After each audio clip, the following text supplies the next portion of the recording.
2025 से देश भर में कई बड़े बदलाव लागू हो गए हैं जो सीधे आपकी जेब, बैंकिंग, टैक्स और रोजमर्रा की जरूरतों को प्रभावित करेंगे। बैंक नॉमिनी नियमों में सुधार से लेकर जीएसटी स्लैब, फास्टैग प्रक्रिया, पेंशनर्स के लिए जरूरी प्रमाण पत्र, एसबीआई कार्ड शुल्क और आधार अपडेट तक कुल 9 अहम नियम आज से बदल गए हैं। इन बदलावों को समझना सभी के लिए जरूरी है क्योंकि सिस्टम को अब और ज्यादा पारदर्शी और सरल बनाने की दिशा में ये कदम उठाए गए हैं।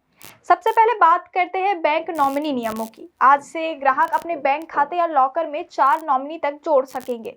पहले 1 या 2 नॉमिनी की ही अनुमति थी, जिसमें अक्सर दुर्घटना या इमरजेंसी की स्थिति में दिक्कत होती थी। अब बैंक ने नॉमिनी अपडेट करने की प्रक्रिया डिजिटल पोर्टल और ब्रांच दोनों माध्यमों से आसान कर दी है। वहीं जीएसटी व्यवस्था में बड़ा बदलाव हुआ है। सरकार ने पुराने 4 जीएसटी स्लैब खत्म कर दी है। अब सिर्फ 2 मुख्य स्लैब होंगे, 5% और 18%। हालांकि लग्जरी सामानों पर पहले की तरह 40% जीएसटी ही लागू रहेगा। इस बदलाव का उद्देश्य टैक्स स्ट्रक्चर को सरल बनाना ताकि आम लोगों और कारोबारी दोनों को फायदा मिल सके। फास्टैग से जुड़ा बदलाव 15 नवंबर से प्रभावी होगा। जिन वाहनों का केवाईसी वेरिफिकेशन पूरा नहीं हुआ है उनके फास्टैग डीएक्टिवेट हो सकते हैं। हालांकि एनएचएआई ने इसके लिए ग्रेस पीरियड दिया है और बैंक लगातार रिमाइंडर भेज रहे हैं। सबसे बड़ा असर ये होगा कि बिना वैध फास्टैग वाली गाड़ियों से टोल पर 1.25 गुना शुल्क वसूला जाएगा, चाहे भुगतान डिजिटल तरीकों से ही क्यों न किया जाए। रिटायरमेंट प्लानिंग से जुड़े एक बदलाव की बात करें तो एनपीएस की जगह यूपीएस योजना चुनने वाले कर्मचारियों के लिए आखिरी तारीख अब 30 नवंबर 2025 कर दी गई है। सरकारी और निजी दोनों क्षेत्रों के कर्मचारियों को अब फैसला लेने के लिए अतिरिक्त समय मिला है। इस महीने पेंशनर्स को भी सतर्क रहना होगा। हर साल की तरह इस बार भी नवंबर के अंत तक जीवित प्रमाण पत्र जमा करना अनिवार्य होगा। यह प्रक्रिया बैंक शाखा या जीवन प्रमाण पत्र पोर्टल के माध्यम से की जा सकती है।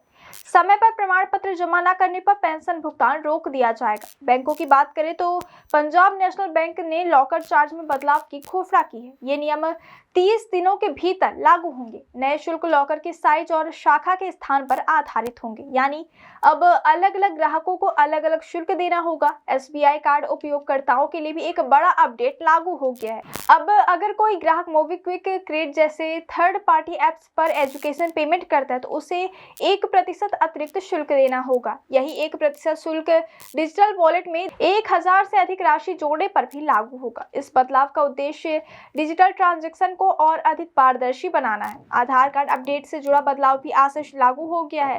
5 साल तक के बच्चों का बायोमेट्रिक अपडेट अब बिल्कुल मुफ्त होगा, जबकि पहले इसके लिए 125 रुपए देने पड़ते थे। वयस्कों के लिए नाम, जन्मतिथि, पता या मोबाइल अपडेट कराने का शुल्क 75 रखा गया, जबकि फिंगरप्रिंट या रेटिना अपडेट कराने पर 125 रुपए देने होंगे। और अंत में बात गैस सिलेंडर की।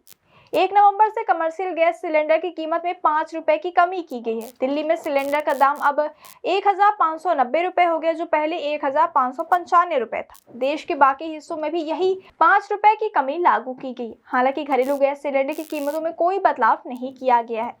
इन सभी बदलावों का सीधा असर आम आदमी पर पड़ेगा, इसलिए जरूरी है कि आप समय रहते इन नियमों को समझें, जरूरत पड़ने पर अपडेट करें और किसी भी असुविधा से बचें। सरकार का उद्देश्य इन बदलावों के जरिए सिस्टम को अधिक पारदर्शी, सुरक्षित और उपयोगकर्ता अनुकूल बनाना है।